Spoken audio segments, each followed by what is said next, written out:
All right, for geometry then. Lesson 3.1 is parallel lines and transversals. A transversal is a line that intersects two or more coplanar lines in more than one point. Okay, so if we look at these, okay, again, we're talking transversal. So, and it's usually labeled T. This is our transversal. Okay, usually labeled T. It intersects, it looks like two parallel lines. We don't know that, but maybe. All right, and the next example, our transversal is here. Okay, so, but it's intersecting two or more coplanar lines. So all the lines are in the same plane. Our transversal in the next example, I couldn't even trace it. Look at that, it's terrible. All right, is crossing how many lines or intersecting? Three lines. And I'm going to shift this over a little bit so we can see here. We have, do you see a transversal? No. Okay, so this one says no transversal because there's only one point of intersection. None of them are labeled T either, but there has to be more than one point. It's intersecting in more than one point. So 1 point on each line. Okay, so when a transversal intersects two lines, it forms special angles, which we're going to talk about a lot today. We're getting into this whole chapter is on like parallel lines and perpendicular lines and proving them. So these are going to be really important angles. Okay. Oh, gotcha. You're using blue and I'm using blue. All right, so the special angles. We've got this awesome table here and my diagram, okay, which is also really awesome, I'll just say. So first up, we have this first special angle is corresponding. So this is the same side of the transversal and the same side on other lines. Okay, so let's look at that. So if I say, I know, right? I want angle 1. So I wanted to find the examples of corresponding. So they're on the same side of the transversal. So my transversal is T. Okay, here's my transversal. So angle 1 is on the left of the transversal. What are my other angles on the left? 2, 3, and 4. Okay, so it's on the same side, so it's going to either be 2, 3, and 4, and it's on the same side as the other of the other line. So if I know I'm going to get there.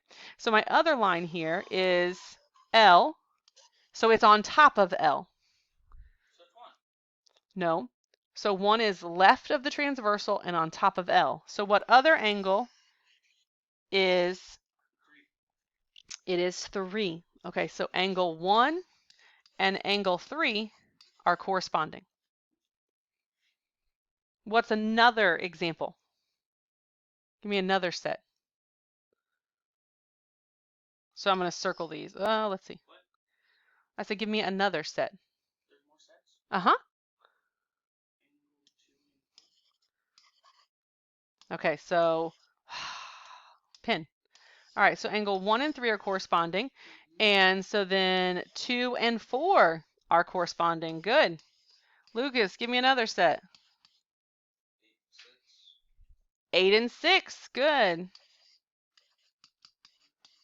Okay, so angle 8 and angle 6. And what's the last set? 7 and 5. So angle 7 and angle 5. So they're all in that same placement, okay, in relation to the line so that they intersect and the transversal.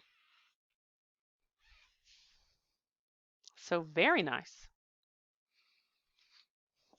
Okay, so let's look at, you guys have that all down? Okay, let's use that and look at the alternate exterior angles. So these are on opposite sides of the transversal and they're outside the other lines. So like 1 and 6? Okay, so they're opposite of the transversal. So 1 and 6 are opposite, but they're outside the other lines. So 1 Nope, it's outside the other line. So we have to come down here. Nope. It's on opposite sides of the transversal. So one's on the left, so we have to be on this side. So it's got to be 5, 6, 7, or 8. Which one's on the outside of the line? 8. So angle 1 and 8.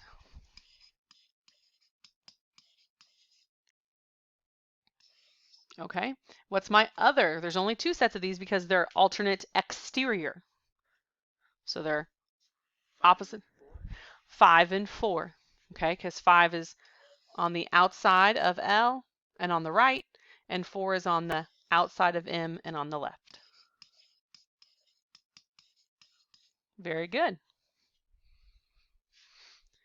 Next up, alternate interior. It's the same rules apply, but this time, so it's still opposite sides of the transversal, but this time it's between or interior to the other lines.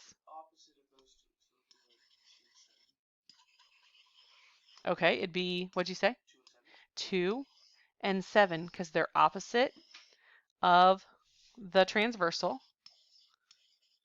Angle 2 and angle 7, but they're interior to these other lines. They're inside these other lines. And then angles 3 and 6.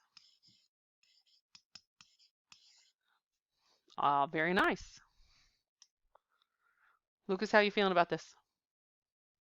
Okay. And then we have consecutive. Right. Okay, next up we have consecutive interior. First of all, what does the word consecutive mean? Reoccurring. Not reoccurring. Good try though. If I said, give me 3 consecutive numbers. Right after one another. 5, 6, 7 are consecutive. 21, 22, 23 are consecutive. It's things that happen right after each other. So consecutive interior angles are on the same side of the transversal and between the other lines. Yes. I like it. Okay, so they're on the same side of the transversal. So again, here's our transversal. So it's going to have to be 1, 2, 3, and 4. And it's between the other lines. So of those 1, 2, 3, and 4, which ones are inside or between the other lines?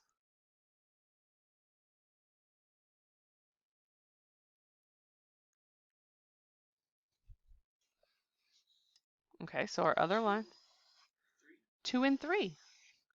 Yeah, 2 and 3 are consecutive interior angles. So angle 2 and angle 3. Those are the ones on the left. Lucas, can you give me the set on the right? Angle 6 and angle 7. Good. Okay, did you have a question? Okay. No, it doesn't. Good try though. All right, so some special angle names, and you want to become very familiar with these because you're going to use them a lot. All right, our first postulate of the chapter is the corresponding angle postulate. So if 2 parallel lines are cut by a transversal, then the corresponding angles are congruent. Okay, so we've got, notice, remember this little triangle means they're parallel, and we've got our transversal. Okay.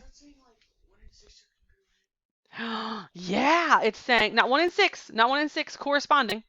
Remember? Corresponding, same side of the transversal and the same side as the other. So essentially, well, the way I like to think about corresponding is if I cut this here, if I cut it with some scissors and I set them on top of each other, 1 would be in the same place as, no, 1. No, if I cut this, I'm not flipping it. Nope, I'm not flipping it. I'm sliding it down. So 1 and 3 would be congruent. So angle 1 is congruent to angle 3 because those are corresponding. Can you see that yellow? Yeah. Okay. So then angle 2 would be congruent to what? 3. Not 3. Yeah. No, you slide it down. Keep doing that. Okay, angle 2 is congruent to angle 4. Awesome. Angle 5 is congruent to 7. Woohoo, to angle 7. And Lucas, last one. Angle 6 is congruent to what? Yeah. Okay, because those are the corresponding angles. Nice. So again, I like to think of with corresponding angles, if I took my diagram and cut it in half, cut it between the parallel lines, and slid the top one down, angle 1 would sit on top of angle 3, angle 2 would be on 4, 5 would be on top of 7, and 6 would be on top of 8. They would just match up perfectly if we slid it down. Okay, great job. Yes, great job. So let's look at example 1. Find the measure of each angle if the measure of angle 4 is 53 degrees. And so we're using this diagram up here. Okay, so angle 4, the measure of angle 4 right here is 53 degrees. Okay, he says A would be 53. Why would that be 53? All right, so 53 degrees because, well, we're going to say corresponding. They are congruent, but they're corresponding. Okay, how about measure of angle 7?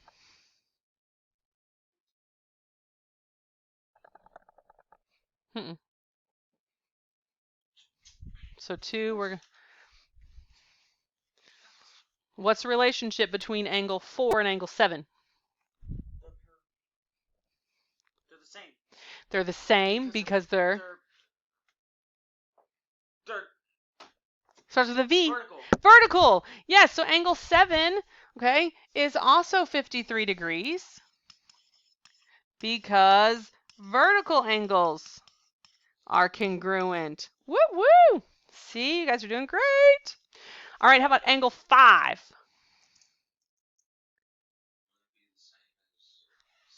Yeah, it'd be the same as 7. Why? 5 and 7 are congruent. Okay, so it's the opposite? No, it's the same as 7. Okay, so what's the relationship between 5 and 7? Is it corresponding? Is it consecutive interior? Is it alternate interior, alternate exterior?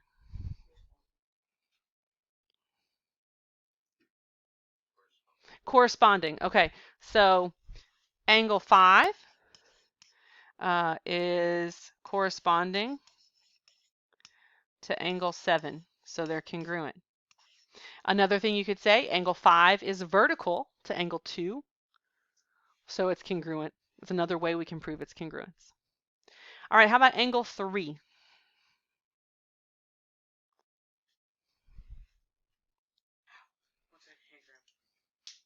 What's the measure of angle 3? How'd you get 127? Has to equal 180. So 180 minus 53 equals 127. Okay, and so give me a reason. The opposite of 7. See, no, it's not the opposite of 7. It's correspondent. Not the correspondent. Starts with an S. No. It's the S one? You had it in your warm-up.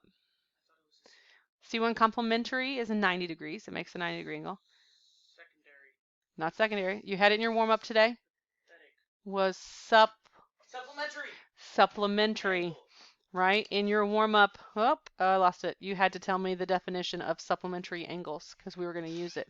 So, angle 3 is supplementary to what? 5. Which angle what do you want to say? 7. Okay, angle 3 and angle 7 are supplementary. That's a great one. You could have said angle 3 and angle 4 are supplementary. Either one. Because we know those relationships. So very, very nice. You guys are making awesome connections today. I love it. Otherwise, the next one is the alternate exterior angle theorem. So here, if two parallel lines, again, it's parallel lines, are super special, are cut by a transversal, then the alternate exterior angles are congruent. Okay, so these, please add in the parallel line markings. I didn't get those in there. Okay. So what are my alternate exterior angles are congruent? What? The alternate exterior angles. So we're 5 and 7 are corresponding. 5 and 8 do not alternate sides. 5 and 4. I was gonna get That's okay. So angle 5 is congruent to angle 4 because they are alternate. 5 is on the right, 4 is on the left of the transversal, but they're both outside the lines. Okay? Lucas, give me the other set of alternate exterior angles that are congruent. Don't tell him, Caden.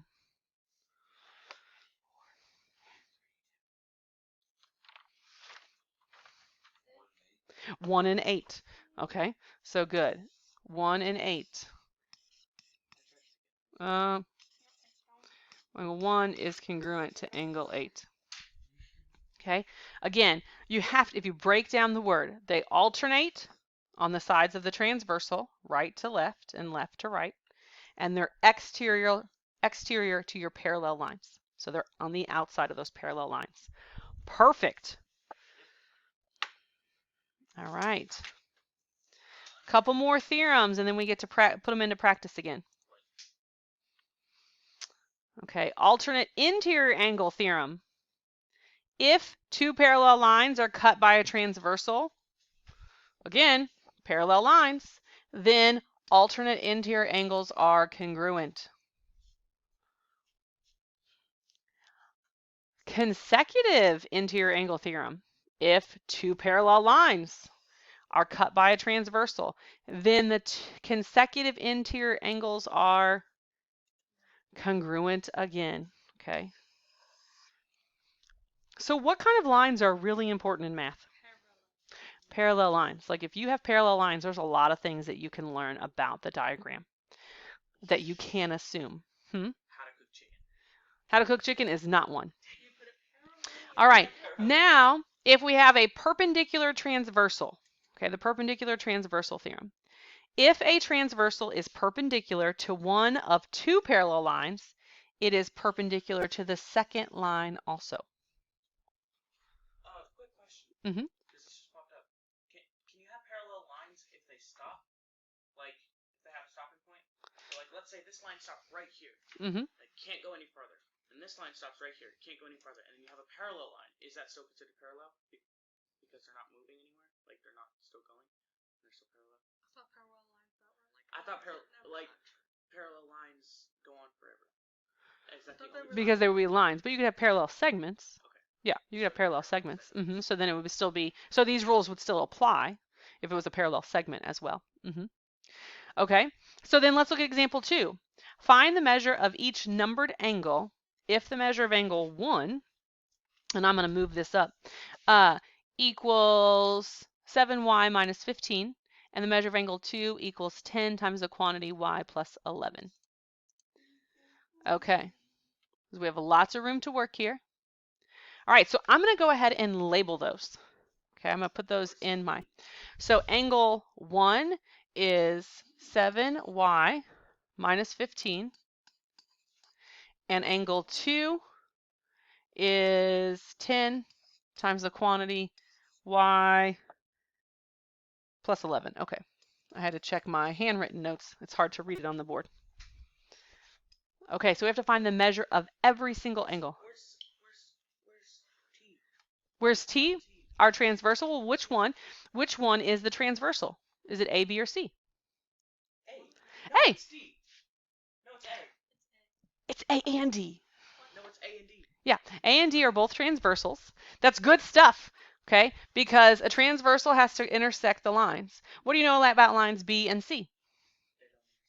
They don't intersect, but what else? What does this tell you? Okay, these are parallel lines, B and C. What kind of transversal is D? The straight one. No, not the straight. What's that called? Perpendicular transversal. Okay, D is a perpendicular transversal. Okay, and this tells us, right, if the transversal is perpendicular to one of two parallel lines, it's perpendicular to this one, it is perpendicular to the second line. So it's also perpendicular to this line. Can we do like PT for like perpendicular transversal? Yeah, if you wanted to label it there. Yeah, you could label it. Or perpendicular, it looks like this.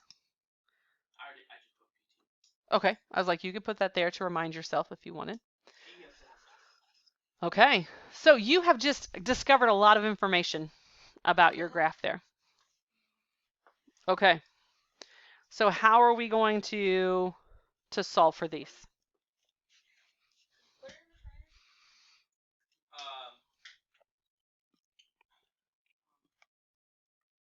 you know.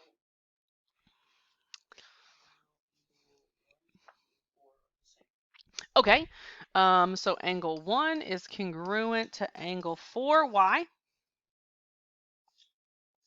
forgot why, but I know. What's the name? You're good that you know. You just need to tell me. Okay, what is it? Justice knows. No, I cannot. And it might be better, let's see, instead of using congruent, I'm going to use the measure. If you put this, that's fine. But I'm just going to write the measure of angle 1 is equal to the measure of angle 4. Either way is fine. I'm jumping that. But what kind of angles are angle 1 and angle 4? Not complementary. Sedimentary. You're guessing because you weren't here for the first part. No. It was what we had. Right? We have, they're corresponding, right? If we moved the top, like line B's intersection, down and slid it over to the other one, line 1 or angle 1 would sit right on top of angle 4. They're corresponding.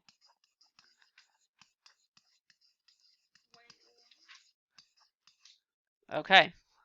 So the measure of angle 1 is equal to the measure of angle 4. That's awesome. So I'm going to go ahead and mark that here. Okay. Then what else?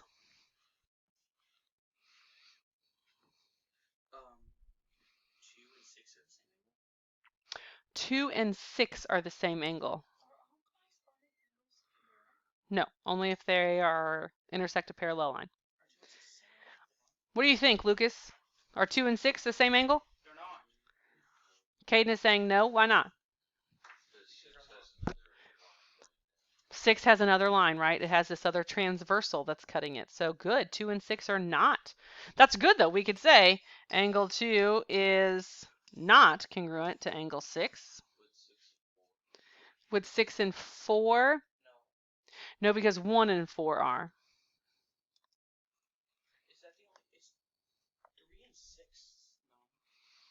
6. Okay, so this may not be helpful, so I don't want to take up space. Oh, wait, 6 and 1 are complementary. Ooh, nice. Okay, so angle 6.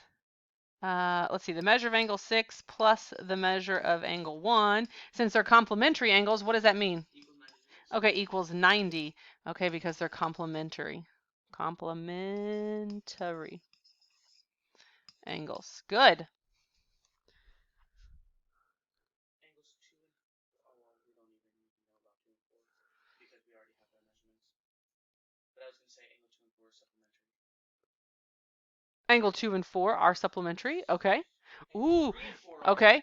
So the measure of angle 2 plus the measure of angle 4 equals what? 90. No, they're supplementary. Okay. Angle 3 and angle 4. Hold on just a second. So that equals 180 degrees.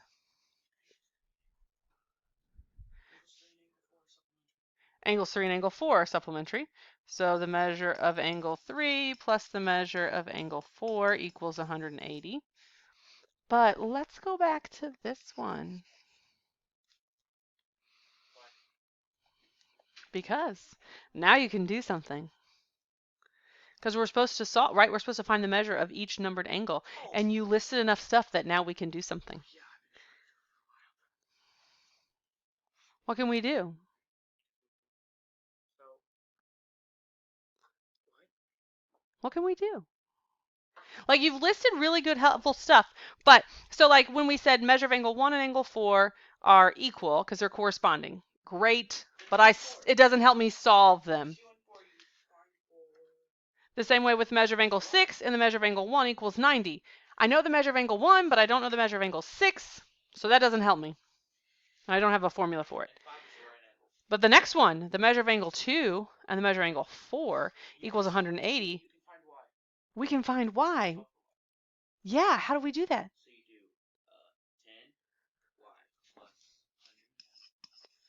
10y plus 10y. Okay, so I'm going to keep it in this form. 10 times the quantity y plus 11. Okay. plus 7y minus 15. What? 180. What? What? How did you do that? Because I can.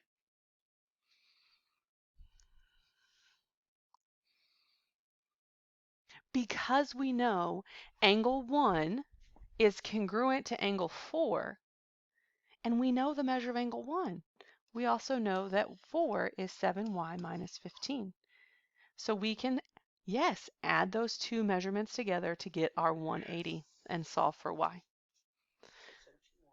So then we need to distribute. So we have 10y plus 110 plus 7y minus 15 equals 180. Justice, what would you do next?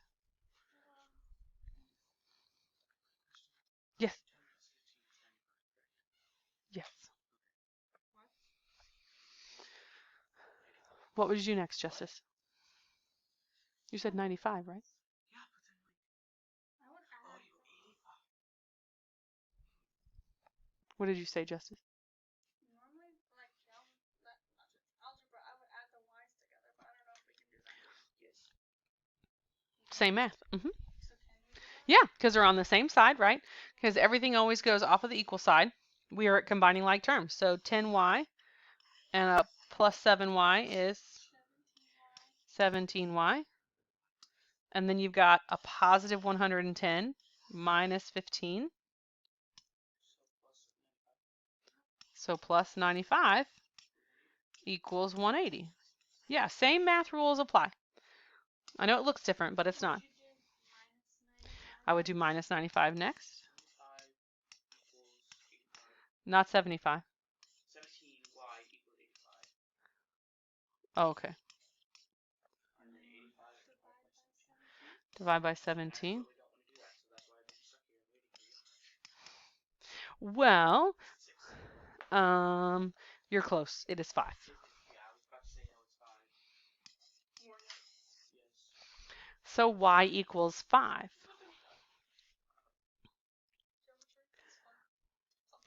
Hey! I just heard that confession. There's numbers for once. But that's the thing. There will be numbers in geometry. This is like the geometry that I love. Yeah, I Like, love doing it. but That's what I like doing. I'm fine with this. Vast chapter? No. but that's the thing is because when we're putting the numbers in it, but it's still geometry because we have to know the theorem, we have to know the postulate, we have to know why they're congruent. And that's why I said, like, tell me why. Okay, well, these were corresponding angles. These were complementary angles. These were supplementary. I just want you to know, you just did a proof right here. Like, you did the same things you would do for a proof. Like, I know this because of this. I know the measure of angle 2 plus the measure of angle 4 equals 180 because of this. You made a statement and you gave me a reason. You made a statement and you made me a reason. Statement, reason. Okay? So you're doing geometry. You're giving me the statement and you're giving me the reason. And then you're doing the math. All right. So now here's the deal. We have to find the measure of each numbered angle. So we've got y. So now we got to find all 6 angles. Start off by 1. Okay. So angle 1. So 5 so 20. Equals, okay, so it equals 7y minus 15. So that's 7 times 5 minus 15. So 35 minus 15 is 20 degrees. Very good. Measure of angle 2. So because of that, you also know. Ooh, okay, good. So I'm just going to write these in order. So measure of angle 3. So measure of angle 4 is also, there's 6. Measure of angle 4 is also 20 degrees. Okay, good. Measure of angle 2 would equal 160 degrees. Okay, so how'd you get 160? It's complementary, Supplementary. So it's 180 160 minus No, you're good. It's one you did it in your head, but I want people to understand why it's 160 because it's supplementary, right? Angle 2 and angle 4 are supplementary, so it's 180 minus 20, so it's 160 degrees. Good? Now angle 3, Mm-hmm. so that's same 4, so it would also equal 160. But you'll also know that because it's vertical to angle 2. All right, so measure of angle 3 is 160, so because it's congruent, because it's vertical angle 2. Good. Okay, measure of angle 5 is a right angle. Okay, why do we know 5 is a right angle? 5 is a right angle because it's, yes. I don't actually know how to explain that one. All right, that is that transversal theorem. If a transversal is perpendicular to one of two parallel lines, it is perpendicular to the second line also, but we can also pick up here. So if 5 is 90 degrees, listen to this, Mm-hmm. and 1 is 20 degrees, that means 6 is 110. So the measure of angle 6, why do you think it's 110? Well, that's a, That's wrong. I was like, measure of angle 1 is 20. Yeah, measure of angle 5 is... So, Oh, no, it's 110, so it equals 70. That's what I meant to say. okay. So how'd you do that? Because to the supplementary angle, all three of those angles added up equals 180. Okay, so hold on. So all three of these angles added up, 1 plus 6 plus 5 is 180. Good. So we have 180 equals, or minus, yep, 90 with the angle 5. minus 90 for angle 5, And minus 20 for angle 1. minus 20 for angle 1. And So minus, no, it equals. There. oh, sorry, equals. And what'd you say? 70. Yep, good. The other thing you could have done for that is just look at the 90 degree, like these are complementary. Angle 1 and 6 are complementary. So you could have done 90 minus 20 is 70 as well. So very nice. Now that, right, is much more fun geometry. Yeah, way more better. Way more better. I like it. Okay, so you have an on your own problems down there, and then your homework did get cut off. So I will put it there. I don't see it. I can't see it. False. Page 111, 1 through 31 odd, 37 through 45 odd. I don't see anything. Good try that you don't see it. Now.